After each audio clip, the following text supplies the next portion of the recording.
श्री नित्यानंद महाप्रभु और श्री कृष्ण चैतन्य महाप्रभु।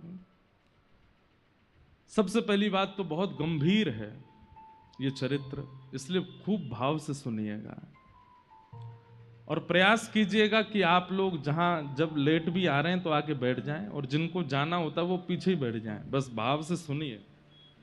ये विषय अति गंभीर, अति गूढ़ और अति मार्मिक और समझने योग्य है। वैसे तो भक्तमाल जी में कोई भी चरित्र ऐसा है नहीं जो समझने योग्य नहीं है, पर कुछ विशेष ध्यान लगा करके श्री चैतन्य महाप्रभु के चरित्र को सुनिएगा। ले चलते हैं आपको श्री नुकुंज में, चलो पी लो। निकुंज में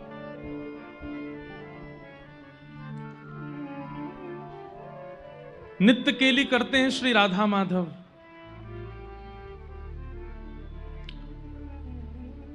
कभी ठाकुर जी, जैसे हम जिस लीला को सुनते हैं, वृंदावन में ये लीला हुई, यमुना तट पर ये लीला हुई, गिरिराज जी में ये लीला हुई।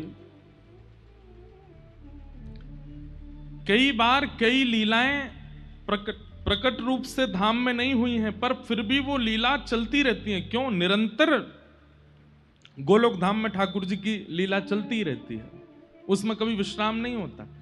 अभी हम लोग कथा सुन रहे हैं, इस समय भी कोई लीला चल रही होगी, और लीला पता है क्या चल रही होगी?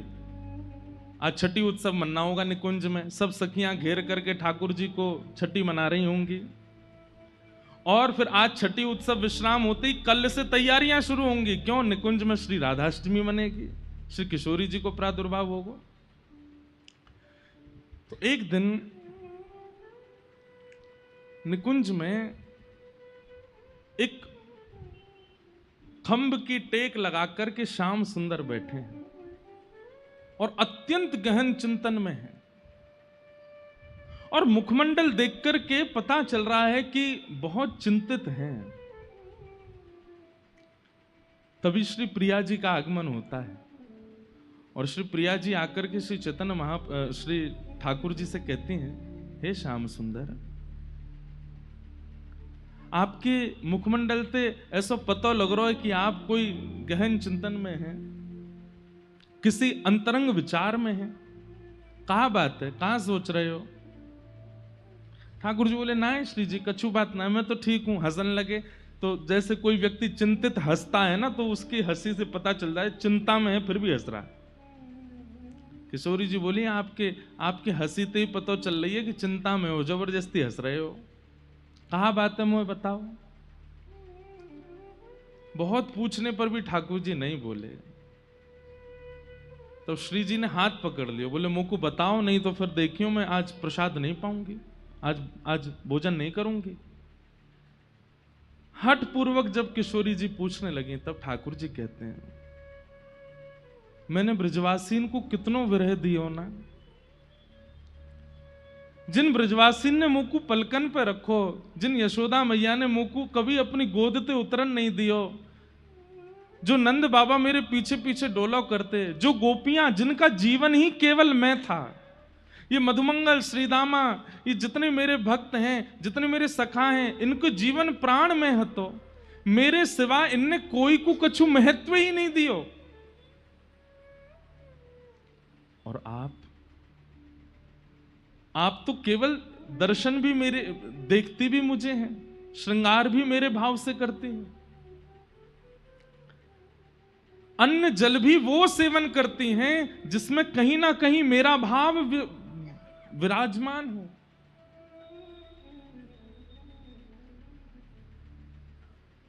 मैंने बहुत विरह दिया।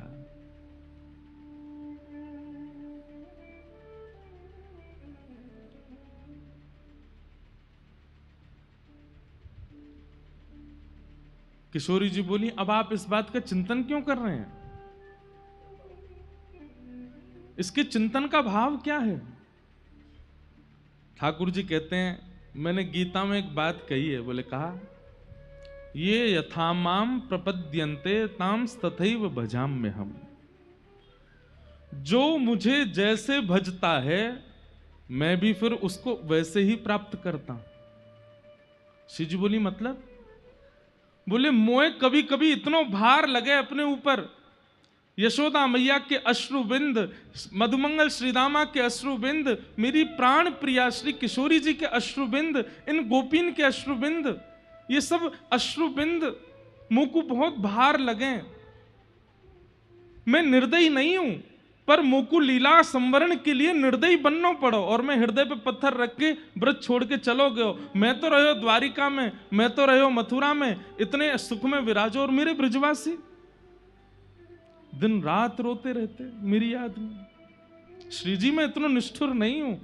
तो राधा रानी बोली मैं जानू आप नहीं है निष्ठुर, आप क्यों ये विचार कर रहे? बोले नहीं ना, मेरे चित्त में वो भार बन के बैठी है बात। किशोरी जी बोली तो क्या चाह रहे हैं आप?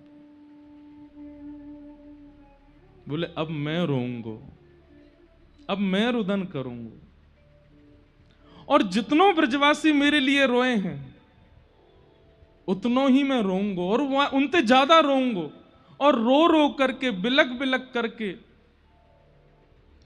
अपने यहां ऋण से मैं उऋण होऊंगा। श्री जी थोड़ी है तो मन से उदास बात सुन करके, पर हंस के बोल रही हैं आप नहीं रो पाओगे। ठाकुर जी बोले क्यों, मैं क्यों ना रो पाऊंगा? बोले कौन के विरह में रोओगे? किसके विरह में? आपको विरह है किसका जिसके लिए आप रोओगे? आप एक बार कहते हैं श्री राधा, और आपके श्री राधा कहते ही मैं स्वयं को रोक नहीं पाती हूं, मैं तुरंत प्रकट हो जाती हूं। विरह होता है आपको? आप कहोगे हे यशोदा मैया तोड़ी दौड़ी चली आवेगी, आप कहोगे नंद बाबा 100 काम छोड़ करके आवेंगे, आप कहोगे मधुमंगल श्रीदामा रूठे बैठे होंगे तो उठ के आ जाएंगे, लाला बुला रहा है। आपको विरह होता कहां है जो आप रोओगे?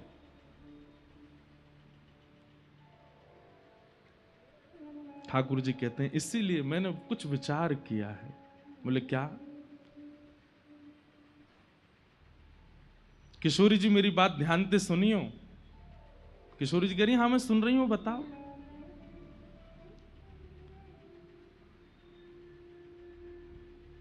बोले मैं आपको देख सकूं, नंद बाबा को देख सकूं, यशोदा मैया को देख सकूं, ब्रजवासीन को देख सकूं, पर मैं खुद को ना देख सकूं। मैं आपको नाम गा सकूं, पर मैं खुद को नाम ना गा सकूं, क्योंकि मैं स्वयं वही हूं। अगर मैं हूं मैं ही, पर आपके भाव में परिवर्तित है जाऊं, तो मैं अपनो नाम गा सकूं, खुद को पुकार सकूं, खुद को ध्यान कर सकूं, खुद के लिए रो सकूं। श्री जी बोली मतलब? बोले मेरी 3 इच्छाएं अधूरी रह गई हैं, और उन इच्छाओं को मुझको पूरा करना है। कौन कौन सी इच्छा? सबसे पहली मेरी इच्छा है कि श्री राधा जी के चित्त में जो प्रेम है मेरे प्रति, वो प्रेम कैसा है उसका मुझे अनुभव करना है। मेरे हृदय में आपके प्रति कैसा प्रेम ये मैं अनुभव करके देख चुका, पर आपके चित्त में मेरे प्रति कैसा प्रेम है उसका मुझे अनुभव करना है। दूसरी बात, मेरे रूप माधुरी, जब मैं चलूं तो गोपीन के हृदय रूपी मयूर नृत्य करने लगे। जब मैं गोपीन को देखूं तो उनके हृदय में जैसे मानो कोई कटाक्ष कोई कर गए हो। मैं गैयान को देखूं, इन गैयान के थननते दूर बहने लगे। ऐसो मेरे रूप में कहा है, मैं अपने रूप को जानना चाहूं। जिस रूप लावण्य को देख करके गिरिराज जी की शिलाएं भी पिघल जाती हैं, उस रूप का आस्वादन मुझे ही करना है कि मेरे इस रूप में ऐसा क्या है, मेरी मधुरिमा में ऐसा क्या है जिससे ये सब हो जाता है। और तीसरी मेरी इच्छा,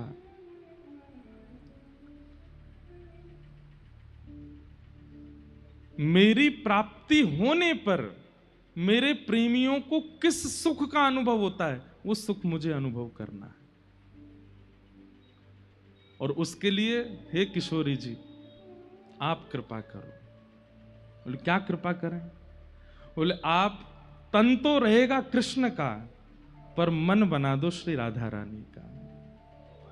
तन तो रहेगा मेरा ही, पर उसमें जो भाव प्रकट होंगे वो होंगे आपके। और दूसरी बात, तन मेरा, भाव आपका, और रंग भी आपका। ये रंग भी मुझे नहीं चाहिए। किशोरी जी बोली क्यों? बोले क्योंकि भाव तो आपको आगे हो मेरे अंदर और तन मेरो है, लेकिन जब जब मैं अपने श्याम स्वरूप को देखूंगा तो मुझको विरह नहीं होगा, मुझे याद आ जाएगा ये तो मैं ही हूं। इसलिए तन भी आपका और मन भी आपका, मतलब तन मेरा पर रंग आपका और भाव आपका। ऐसी कृपा मुझ पे करो। मैं सोच रहा था तो इस पर एक पद मैंने बनाया है। श्री ठाकुर जी किशोरी जी से क्या प्रार्थना कर रहे हैं, समझ में आई ना बात? ठाकुर जी क्या कह रहे हैं किशोरी जी से?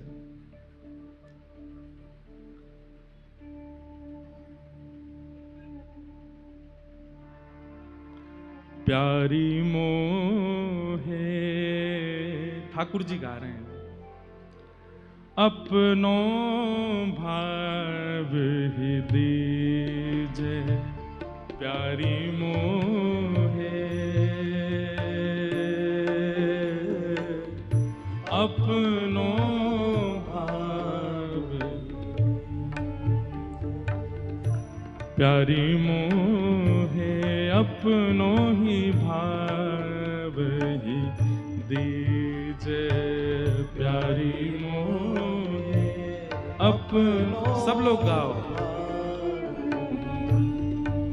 भाव दे के मोहे कांति हु दीजे, भाव दे के मोहे कांति हु दीजे, भाव दे के मोहे कांति हु दीजे, भाव दे के मोहे कांति दीजे, हे अपनो सो करी दीजे श्यामा मोहे, अपनो सो कर दीजे श्री राधा मोहे, अपनो सो करी दीजे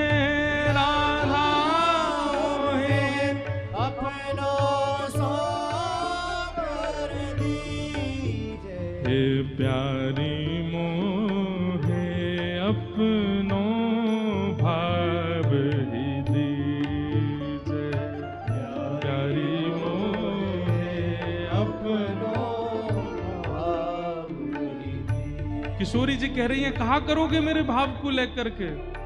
ठाकुर जी क्या गा रहे हैं? हाँ रोंगो बिलखूंगो निस दिन, रोंगो बिलखूंगो निस दिन, और श्री राधा कृष्ण रटूंगो, श्री राधा कृष्ण रटूंगो। स्वयं श्याम सुंदर कह रहे हैं प्रिया जी मुझको आप अपनो भाव दे दीजिए, मैं रोऊंगो बिलखूंगो। और जैसे मेरे विरह में गोपियों ने रुदन किया, आपने रुदन किया, ऐसे गली गली चौबारे घूम घूम करके राधा कृष्ण रटूंगो, रोऊंगो बिलखूंगो निस दिन, रोऊंगो बिलखूंगो निस दिन, श्री राधा कृष्ण रटूंगो, श्री राधा कृष्ण रटूंगो, हे ब्रजवासिन के ऋण सो उऋण, ब्रजवासिन के ऋण सो ऋण, खुद को यूं कर लूंगो, खुद को यूं कर लूंगो, हे प्यारी मोहे अपनो ही भाव यूं दीजे, प्यारी मोहे अपनो भाव, हाँ प्यारी मोहे अपनो ही भाव ही दीजे, प्यारी मोहे अपनो भाव। वहां ठाकुर जी रो रहे हैं और किशोरी जी के चरण पकड़ के कह रहे हैं, हे किशोरी जी मुंह पे कृपा करो, अपनो भाव मुंह को दे दो, अपनी कांति मुंह को दे दो और मुंह को जान दो या पृथ्वी पर जितनो विरह मेरे लिए सयो है वैष्णव भक्तन ने, उतनो ही विरह में सहूंगो अपनी ही काजे। मैं भी तो देखूं ऐसो कहा है मुंह में जाके काजे, इतने विरही है जाए सब। किशोरी जी बार बार मना कर रही हैं पर ठाकुर जी चरण पकड़ के बैठे हैं, किशोरी जी मेरी या इच्छा को आप पूर्ण कर दो। और तभी किशोरी जी क्या करती हैं, सुनिए ध्यान से। निज कर कंठ की माला दीनी, निज कर कंठ की माला दीनी, निज कर कंठ की माला दीनी, निज कर कंठ की माला दीनी, हे भाव प्रकट कर दीनो, ओ भाव प्रकट कर दीनो। किशोरी जी ने जैसी अपने गले की माला उतार करके ठाकुर जी के गले में पधराई है, श्याम सुंदर को चित्त अंतर ध्यान है गयो, अब किशोरी जी को चित्त भीतर आ गयो। और जैसे ही ठाकुर जी के चित्त में किशोरी जी को भाव आयो, नेत्र खोल करके देखे तो सामने किशोरी जी हैं, ठाकुर जी नहीं है। हाँ प्राणनाथ, हाँ कृष्ण कह करके ठाकुर जी रुदन करने लगे, अपने ही विरह में रोने लगे श्याम सुंदर। लेकिन तभी अपनी नील कांति का दर्शन कर लिया, और नील कांति का दर्शन करते ही ठाकुर जी भूल गए कि ये मैं राधा भाव में नहीं, ये तो मैं ही हूं। पुनः किशोरी जी के पास गए, बोले भाव दे दियो है, अब कांति भी अपनी दे दीजिए, या शाम कांति को मुंह से दूर कर दीजिए। किशोरी जी के चरणों में प्रार्थना कर रहे हैं ठाकुर जी, अपनी कांति दे दीजिए। तभी किशोरी जी शीश उठाए दई जब चूनर, शीश उठाए दई जब चूनर, हाँ शीश उठाए दई जब चूनरी, शीश उठाए दई जब, तभी यहाँ श्याम गौर कर दीनो, श्याम गौर कर दीनो, हे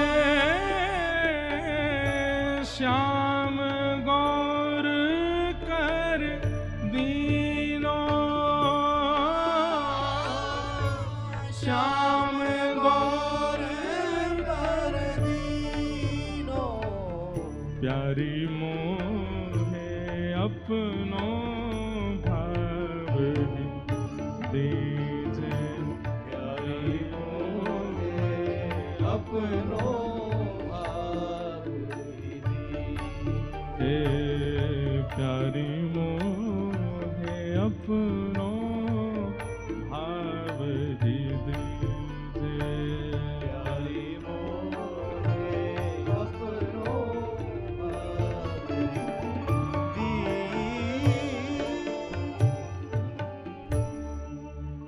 किशोरी जी के चरणों में बैठ करके ठाकुर जी कह रहे हैं अपनो भाव दे दीजिए।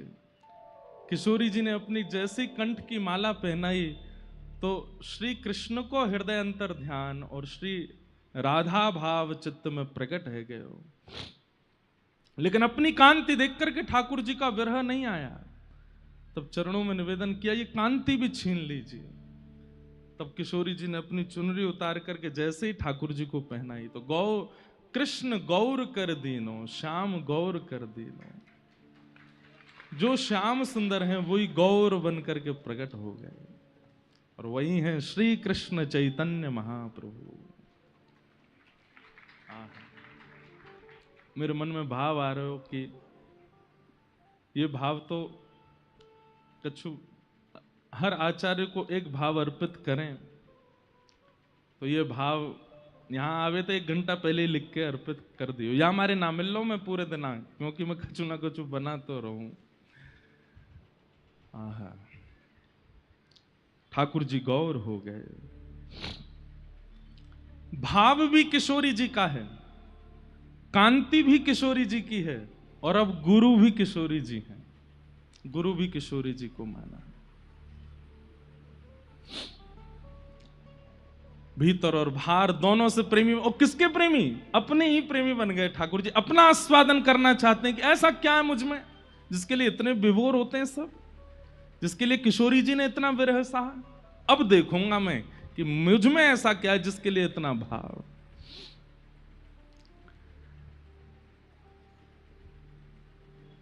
इस प्रकार श्री ठाकुर जी अपने भाव में परिवर्तित हो गए और श्री गौर हरि के रूप में श्री ठाकुर जी बने आए।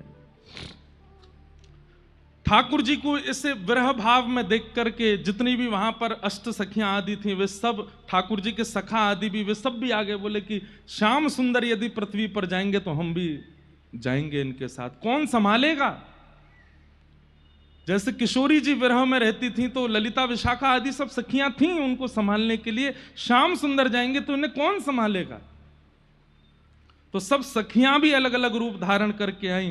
तो श्री ललिता जी स्वरूप दामोदर दास जी के रूप में प्रकट हुई, श्री विशाखा जी राय रामानंद जी के रूप में प्रकट हुई, भगवान के सुबल सखा ये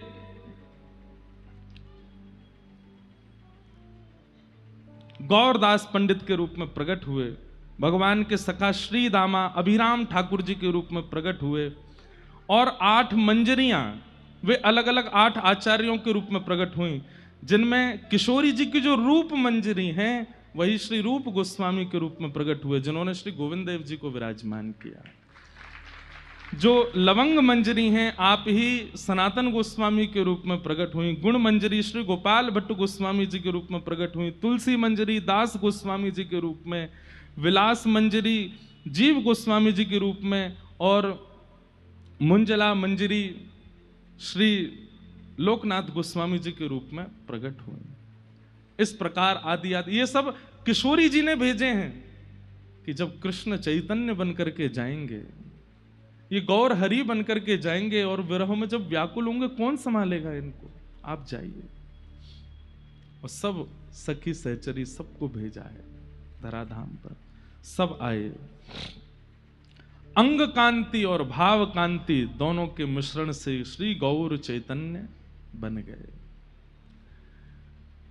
अब ठाकुर जी तो चैतन्य भाव में आ गए, अब बस प्रतीक्षा है कि पृथ्वी पर कब आवे।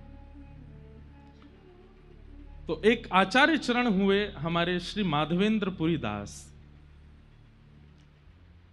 जिनके लिए एक बड़ी प्रसिद्ध कथा आप सब लोग सुनते हैं कि खीर चोरा गोपीनाथ, जिन्होंने खीर चुरा करके अपने गोजा में धर ली थी, ऐसे श्री माधवेंद्र पुरी दास, उनके एक शिष्य हैं श्री अद्वैताचार्य जी।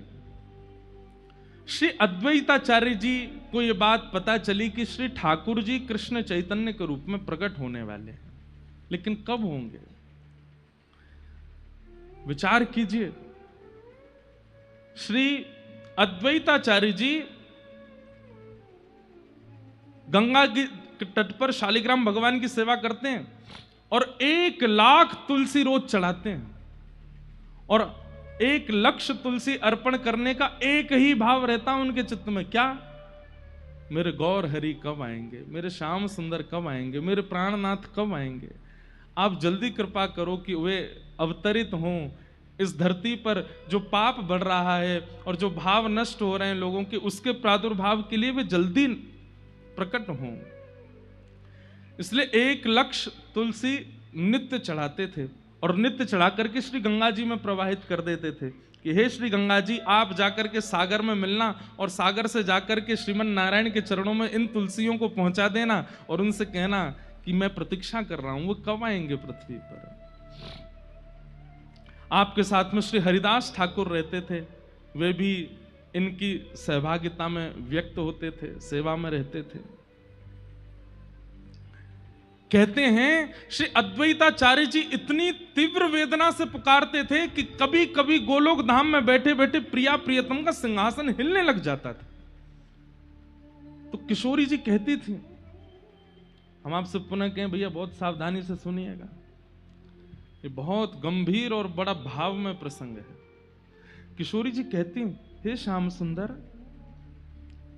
ऐसा लगे कभी कभी कि जैसे गोलोक में भी कभी कभी भूकंप सो आवे। पृथ्वी पे तो भूकंप सुनो है, पर जा गोलोक में भूकंप आ जाए। ठाकुर जी कहे, हे श्यामा जी, आप बड़ी भोरी हो, या गोलोक धाम में कभी भूकंप ना आयो करे। तो बोले, ये तो एक मेरो परम भक्त अद्वैताचार्य पुकार रहे हो है, और वो पुकार करके निवेदन कर रहे है कि गौर हरि पधारो, हे कृष्ण चैतन्य पधारो, मुझको बुलाए रहे हो है। और वाकई विरह वेदना, वाकई जो स्वर हैं वो इतने तीव्र हैं कि गोलोक धाम में भूकंप का अनुभव होने लग जाता है। सोचिए, हम पुकारते कहां हैं ठाकुर जी को? अगर पुकार है जाए तो ठाकुर जिस गोलोक धाम को ब्रह्मा जी भी नहीं प्रलयकालीन भाव से स्थगित कर सकते, वो भक्त की वेदन स्वर से भूकंप आ जाता है वहां पर। ठाकुर जी कह रहे हैं, अरे जे तो मेरो परम भागवत अद्वैताचार्य मुझ को पुकार रहे हो है। किशोरी जी बोली, या कि विरह वेदना में देख नहीं पा रही हूं, आप कृपा करो। और कृपा करके अब अवतार ग्रहण करो। किशोर ठाकुर जी बोले, बस चिंता नहीं करो, बस बहुत जल्दी समय आवेगो और मैं जाऊंगा और जा करके सबन पर अनुग्रह करूंगा, कृपा करूंगा। बंगाल प्रांत में एक स्थान है जिसका नाम है नवद्वीप, और नवद्वीप में श्री उपेंद्र मिश्र नाम के एक ब्राह्मण हैं, और उपेंद्र मिश्र ब्राह्मण के यहां पर श्री जगन्नाथ मिश्र जी का जन्म हुआ है। और श्री जगन्नाथ मिश्र जी का ब्याह सची माता जी के साथ में हुआ। चैतन्य महाप्रभु की माता जी को नाम सची मैया, और श्री जगन्नाथ मिश्र जी उनके पिताजी। कह में कि ये दोनों कौन है? बोले, ये नंद यशोदा के अवतार हैं। श्री नंद बाबा ही श्री जगन्नाथ मिश्र जी के रूप में आए हैं, और श्री यशोदा मैया ही सची मैया के रूप में पधारी। गौर देश बंगाल में आपको प्रादुर्भाव है। आपके एक पुत्र हुए जिनका नाम हुआ श्री विश्वरूप जी, और ये विश्वरूप जी ही श्री बलराम जी के अवतार हैं। बलराम जी के 2 अवतार हुए हैं, श्री नित्यानंद महाप्रभु जी के रूप में और श्री विश्वरूप जी के रूप में। आप भी उस विरह की वेदना का अनुभव करने के लिए पधारे हैं।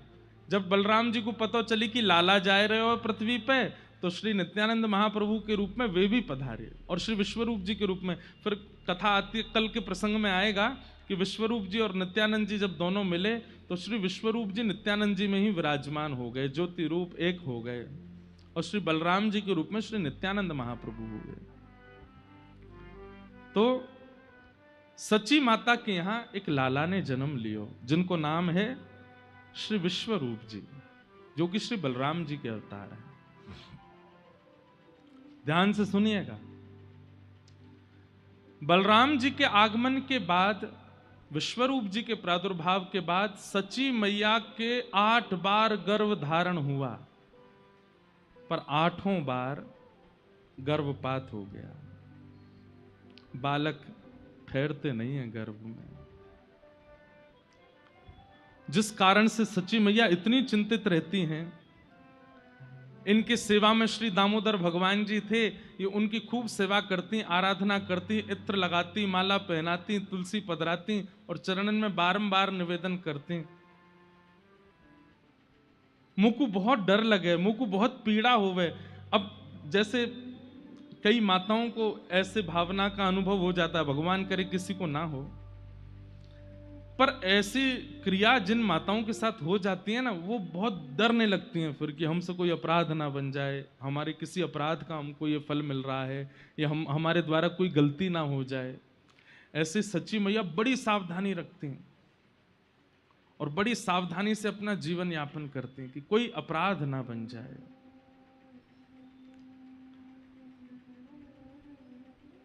दामोदर भगवान जी की सेवा करती हैं और सेवा करके केवल ये कहती हैं कि हे दामोदर नाथ, आप कृपा करो, मैं अब कोई अपराध नहीं करूंगी, पवित्रता को ध्यान रखूंगी, सब मंगलमय हो, बस एक बालक और जीवन में आ जाए, आप जैसो ही आ जाए, आपकी सेवा करवे वारो, आपको भजवे वारो, आपको प्राप्त करवे वारो आ जाए।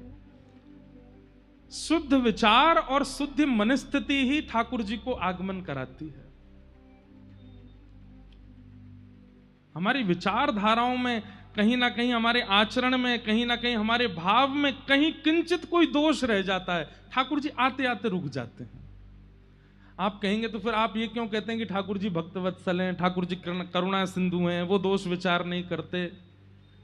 ठाकुर जी नहीं करते विचार, पर एक बात जो श्रीमद् भागवत जी में ठाकुर जी गोपियों से कहते हैं कि मैं पुकारने पर इच्छुक तो इतना होता हूं कि दौड़ करके चला जाऊं, पर तभी मुझे विचार आता है कि कहीं दोष युक्त व्यक्ति है और तब भी मैं पहुंच गया तो उसके मन में यह भाव आ जाएगा कि आचार्य चरण तो ऐसे ही बोलते थे कथा में, मैं तो खूब दोषी था फिर भी आ गए ठाकुर जी।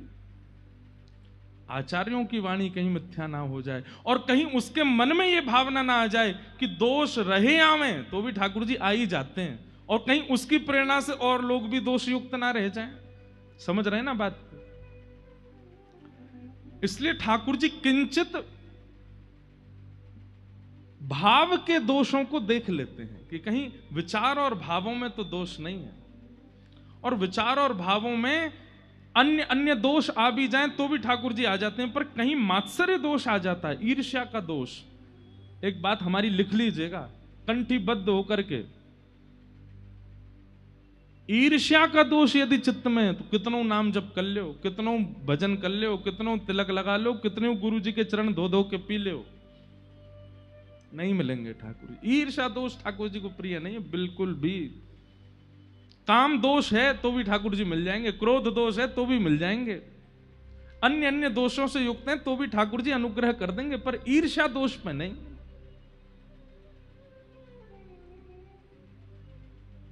सची मैया परम पवित्र हैं हृदय से और नित्य श्याम सुंदर को पुकारती हैं। अब देखो एक चीज आपको सब जगह मिलेगी कि आचार्य चरणों की माताओं का जीवन देखो। अब इसमें वुमेन एम्पावरमेंट वाले हमको कहीं घसीट नहीं लें, और पिता को कुछ नहीं करना है, सब हमें ही करना है। आप इस बात को ऐसे क्यों ले जाते हैं?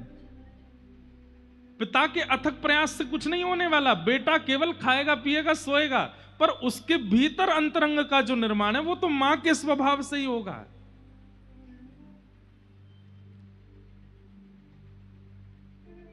ऐसा भी होता है कि कई बार ठाकुर जी कृपा कर देते हैं तो मां भी अपवित्र है, पिताजी भी अपवित्र है, लेकिन बालक शुद्ध हो जाते हैं। तो कहते हैं कि मां के अंदर जो उनकी मां का गुण था वो गुण ठाकुर जी ने कृपा करके उस बालक में दे दिया। तो कई बार नानी का गुण, दादी का गुण, परदादी का गुण भी बालकों में आता है, पर यह बात निश्चित है कि आएगा मां से ही।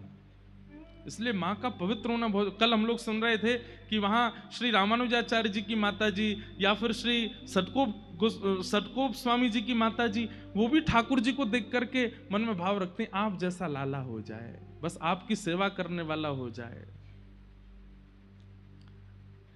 संतान प्राप्ति में एक नियम तो विशेष ध्यान रखिए, विष्णु आराधनार्थाय। हे गोविंद देव जी, एक लाला दे दो, काय बात को चाहिए, धन वृद्धि करे, बिजनेस बढ़ावे, खूब सारो धन कमा के नहीं, नित्य आपकी सेवा करे, संतन की सेवा करे, भक्तन की सेवा करे, वृंदावन की सेवा करे, गौ आराधना करे, इन भावन से युक्त एक संतान दे दो। देखियो गोविंद देव जी संतान नहीं देंगे, खुद आ जाएंगे। बोले ये सब तो मैं करूंगा।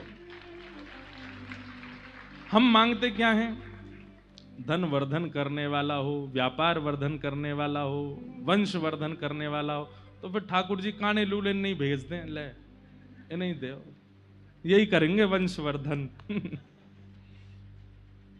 लेकिन जब ठाकुर जी से कहते हैं कि संत सेवा, हरि सेवा, गौ सेवा, भजन सेवा, सत्संग सेवा, धाम सेवा, इन सब निष्ठाओं से युक्त एक संतान चाहिए, तो कई बार गोविंद देव जी पूछते होंगे, किशोरी जी मैं चलो जाऊं का? क्योंकि यहाँ की भावना में भक्ति है, संतान की कामना भी किसी और कामना से, इस भाव से तो ठाकुर जी का मन होने लगता है कि मैं संतान बन के आ जाता हूं, ये मोह तो बढ़िया कोई ना कर सके। सच्ची मैया का चित्त बहुत पवित्र है, और दामोदर भगवान से केवल कहती हैं, और किसी कामना के लिए पुत्र की याचना नहीं कि वो हमारा संस्कार करे या हमारे वंश का वर्धन करे या आदि आदि सब क्रियाओं को क्रियान्वित करे। केवल एक कामना से पुत्र चाहिए, आपका भजन करे, आपको ध्याए, आपको याद करे, आपकी सेवा करे। बस ये भावना पहुंच गई ठाकुर जी तक, और तभी किशोरी जी को ठाकुर जी कहते हैं, मुंह को तो मिल गई मेरी मैया। बोले कौन? बोले सच्ची मैया, नवद्वीप में गंगा के तट पे अपने दामोदर भगवान से यूं कह रही हैं कि आपको भजवे वारो, और मैं यही भाव से तो जानो चाहूं कि मैं खुद को भजूं, देखूं तो सही मेरे भजन में है का। मुंह को तो मेरी मैया मिल गई। किशोरी जी ने दृष्टि करके देखा, हाँ श्याम सुंदर, ये यशोदा मैया ही हैं, वही अवतार धारण करके गई हैं। और श्री जगन्नाथ मिश्र जी ये साक्षात नंद बाबा हैं। और जिस प्रकार एक राजा कभी फकीरी का अनुभव करना चाहता हो तो सिंहासन पर बैठ करके नहीं कर सकता, अपने सिंहासन से उतर करके जाएगा, रूप बदल करके जाएगा, फकीरों के बीच में रूप बदल के बैठेगा, तभी फकीरी का अनुभव होगा। ठीक उसी प्रकार श्याम सुंदर अपनी प्रेम लक्षणा भक्ति, विरहा भक्ति का अनुभव करने के लिए श्री नुकुंज से सबको प्रणाम करके और सच्ची मैया के गर्भ में विराजमान हो गए, पधार गए। अब देखो ध्यान से सुनना, दामोदर भगवान को प्रणाम करके और बस यही कामना है कि बालक हो जाए, और बस ये प्रणाम करती करती, यही चिंतन करती करती सच्ची मैया सोई, और उसी रात्रि श्री ठाकुर जी उनके गर्भ में पधारे। और जैसे ही गर्भ में आए हैं श्याम सुंदर, सच्ची मैया को स्वप्न आना प्रारंभ हुआ। और आपने स्वप्न में क्या दर्शन किया? स्वप्न में आपने दर्शन किया कि आप श्री जगन्नाथ मिश्र जी के साथ में जगन्नाथपुरी दर्शन करने गए। जगन्नाथ भगवान का दर्शन करने के लिए गए हैं। गरुण स्तंभ के पास में सिंह द्वार से भीतर प्रवेश कर रहे हैं। एक एक भाव सच्ची मैया को दर्शन हो रहे हैं। ये भावना छूटने ना पाए, ध्यान से सुनिएगा।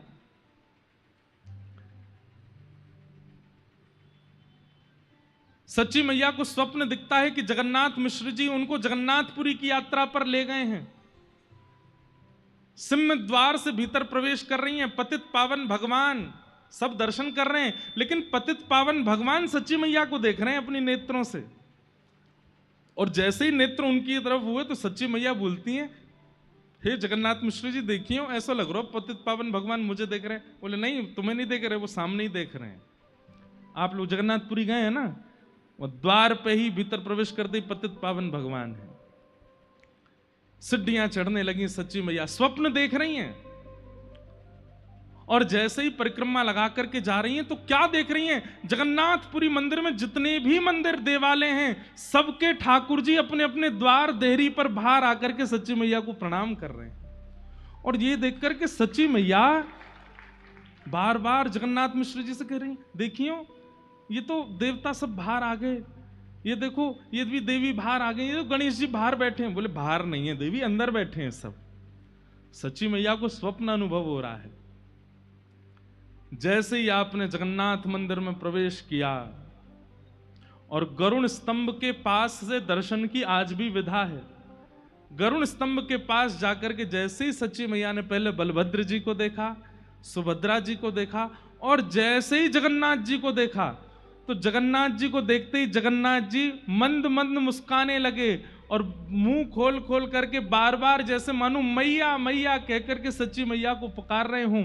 और तभी अचानक से विशाल विग्रह श्री जगन्नाथ जी का धीमे धीमे धीमे धीमे छोटा होता चला गया। अचानक से श्री जगन्नाथ जी की भुजाएं प्रकट हो गई, चरण प्रकट हो गए, और नन्हे से गोपाल जी बन करके ब्रह्म वेदी से उतर करके दोहरियां दौड़ करके आए और सच्ची मैया की गोद में आकर के लिपट गए। ये स्वप्न सच्ची मैया ने देखा।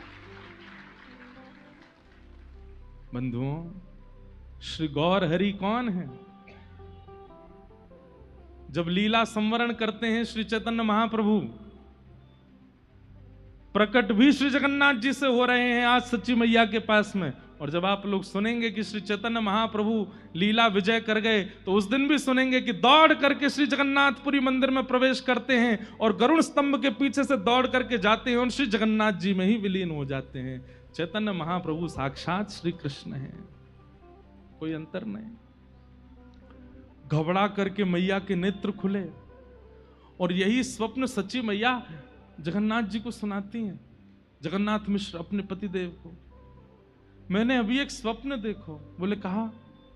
बोले ऐसे हम लोग जगन्नाथपुरी गए और वहां पर जगन्नाथ जी छोटे लाला बन गए और वही दौड़ करके आके मेरी गोद में आकर के बैठ गए। मैं उनको खिला रही हूं, उन्हीं को हृदय से लगा रही हूं।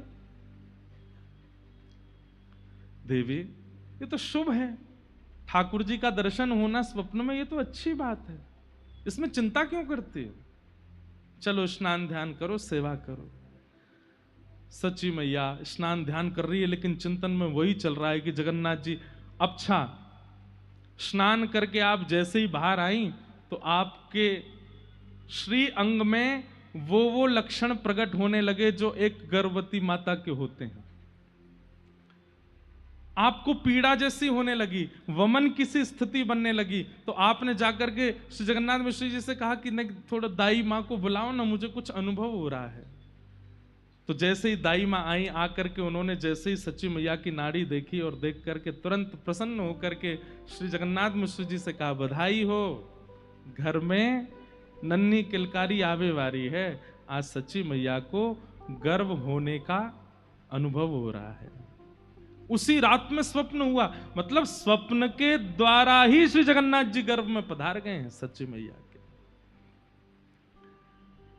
अब तो स्थिति ये कि सच्ची मैया को खूब सारे अनुभव होने लगे। कभी कभी क्या अनुभव होता है, सुबह उठती हैं और जैसे ही आंगन में देखती हैं तो खूब सारे सुगंधित पुष्प चारों ओर पड़े हैं। सच्ची मैया आकाश की ओर देखती हैं और जैसे तेज धूप उनको लगती है और जैसे वो ऐसे करती, इतने में ही एक बादल आता है और ऊपर आकर के छतरी बन करके सच्ची मैया के घूमने लगता है। जहां जहां जाती है वो बादल ऊपर ही डोलता है। ये सब अनुभव होने लगे। आप जैसे ही सूर्य नारायण को अर्घ देने जाती हैं, इतने में क्या देखती हैं कि सूर्य के नेत्र प्रकट हो गए, सूर्य की मुस्कान आ गई और सूर्य देव प्रणाम कर रहे हैं, सच्ची मैया को वंदन कर रहे हैं। आप जब गौशाला में जाती हैं तो सारी गाय रम्माना बंद कर देती हैं और सच्ची मैया को देख करके नेत्रों से अश्रुपात करने लगती हैं। क्यों? क्योंकि सबको पता है कि गर्भ में कौन है। इस प्रकार के अनुभव आपको होने लगे। कभी बालक के चरणों के चिन्ह दिखाई देने लगते हैं, कभी सूर्य चंद्र के प्रणाम की भावना आपके चित्त में आने लगती है, कभी बादल छतरी बनकर के घूमने लगते हैं। आप जाकर के श्री जगन्नाथ मिश्र जी से कहती हैं, ये सब अनुभव मुझे हो रहे हैं, तो इन अनुभवों से तुम कहीं व्यथित तो नहीं हो रही हो? सच्ची मैया कितनी व्यथित तो नहीं, पर चित्त में आनंद हो रहा है। देवी, तुमको चाहती हो, देखो गर्भ में बालक है, तुम्हें बहुत सावधानी रखनी है। पहले ही 8 बार गर्भपात हो चुका है, अब नहीं होना चाहिए। बहुत तुमको चाहती हो तो मैं वो व्यवस्था कर दूं, सच्ची मैया बोले एक काम कर दीजिए। बोले क्या? अखंड संकीर्तन बैठवा दीजिए घर पे, दिन रात मेरे कानों में केवल हरिनाम चलता रहे। आहा। अभी मां को 1 महीना ही हुआ है गर्भ धारण किए और श्री घर में अखंड संकीर्तन बैठ गया। दिन भर कीर्तन होता है, रात भर कीर्तन होता है। आहा। चलती फिरती उठती बैठती मां के कानों में केवल और केवल श्री प्रिया प्रियतम का नाम गूंजता रहता है। आहा। हम सब भी गावें सच्ची मैया के भाव से।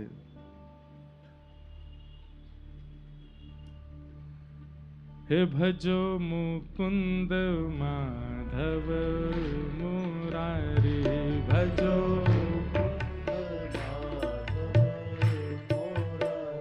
हे भजो मुकुंद माधव मुरारी, भजो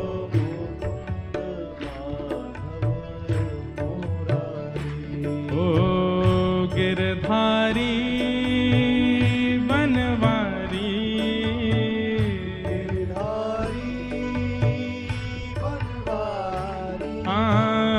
गिरधारी प्यारो बनवारी, गिरधारी प्यारो बनवारी, हे गिरधारी बनवारी, गिरधारी बनवारी, हे गिरधारी बनवारी, गिरधारी बनवारी, ओ गिरधारी प्यारो बनवारी, गिरधारी प्यारो बनवारी, हे भजो भजो ओ भजो मुकुंद माधव मुरारी, भजो मुकुंद हे भजो मुकुंद माधव मुरारी।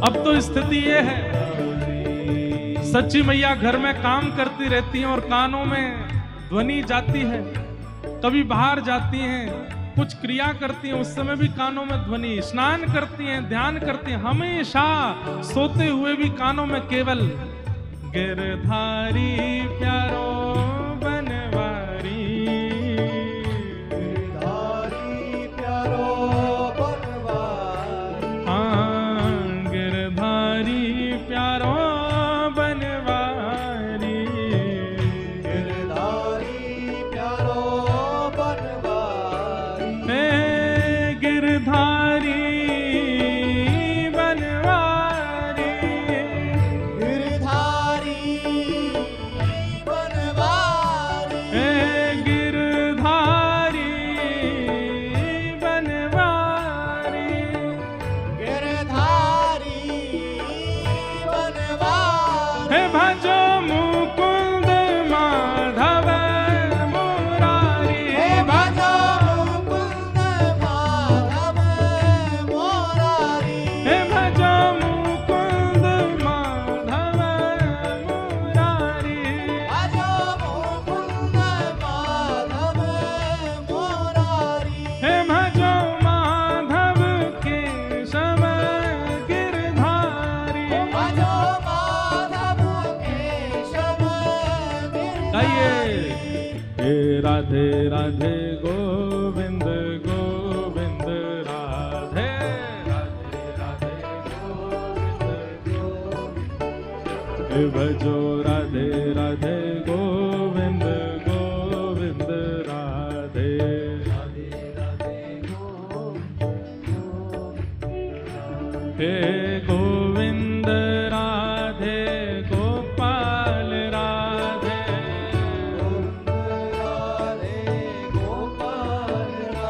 हे गोविंद राधे गोपाल राधे, गोविंद राधे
चारे चरण पधार वे वारे हैं। वहां से पहले पुकार तो ऐसी हो, अरे कम से कम गोविंद देव जी को नाम तो जोड़ते ही बोलो, राधा गोविंद देव भजो राधे गोविंदा, राधा गोविंद देव भजो राधे गोविंद, प्यारे राधा गोपीनाथ भजो राधे गोविंदा, राधा गोपीनाथ भजो राधे गोविंद, हे भजो राधे राधे राधे राधे राधे गोविंदा, भजो राधे राधे राधे राधे राधे गोविंद, भजो राधे राधे राधे राधे राधे गोविंदा,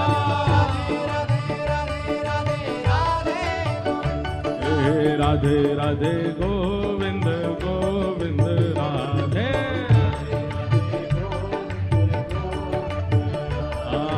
राधे राधे गोविंद गोविंद राधे,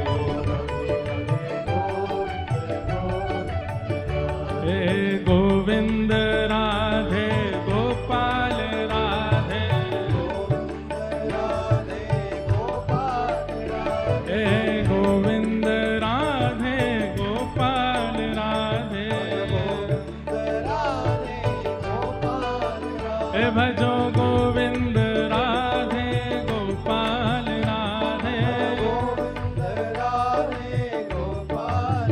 हे भजो गोविंद राधे गोपाल राधे, गाओ बजाओ उठा के, हे भजो हाँ भजो, हे भजो राधे राधे गोविंद गोविंद राधे, भजो राधे राधे गोविंद गोविंद राधे, हे भजो राधे राधे गोविंद गोविंद राधे, हे भजो राधे राधे गोविंद गोविंद राधे, राधे राधे भजो राधे राधे गोविंद गोविंद राधे, आइए जय गोविंद राधे गोपाल राधे, गोविंद राधे गोपाल राधे, हे भजो हाँ भजो हो भजो राधे राधे गोविंद गोविंद राधे,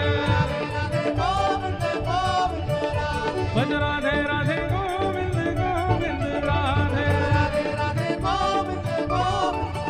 हे पूरी जगन्नाथ भजो राधे गोविंद, पूरी जगन्नाथ भजो राधे गोविंदा,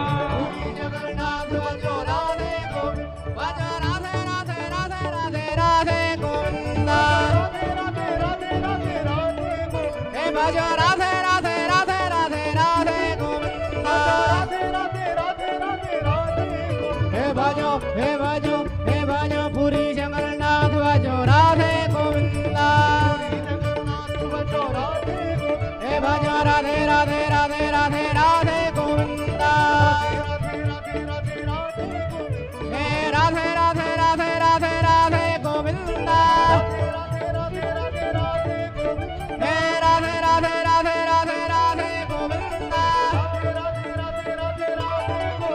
हे हरि बोल हरि बोल हरि बोल हरि बोल हरि बोल हरि बोल हरि बोल हरि बोल हरि बोल हरि बोल हरि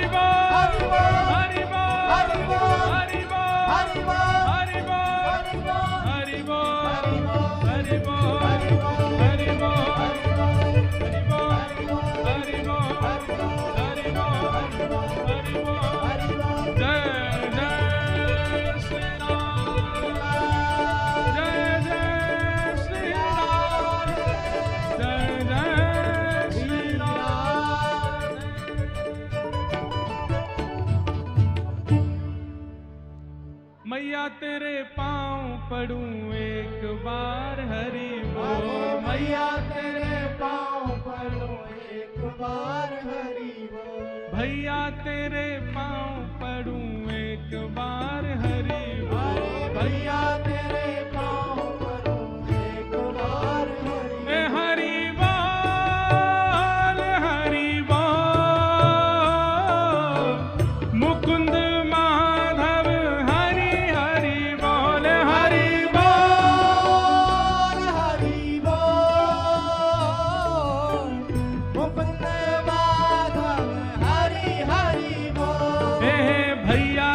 तुम्हारे पाँव पड़ूं एक बार हरि बोल भैया तेरे पाँव पड़ूं एक बार हरि हो मेरी मैया तेरे पाँव पड़ूं एक बार हरि बोल भैया तेरे पाँव पड़ूं एक बार हरि अरे बाबा तेरे पाँव पड़ूं एक बार हरि बोल बाबा तेरे पाँव पड़ूं एक बार हरि अपने जो अगल बगल में बैठे उनके पाँव पड़ो, बोले एक बार हरि बोल बोल दो।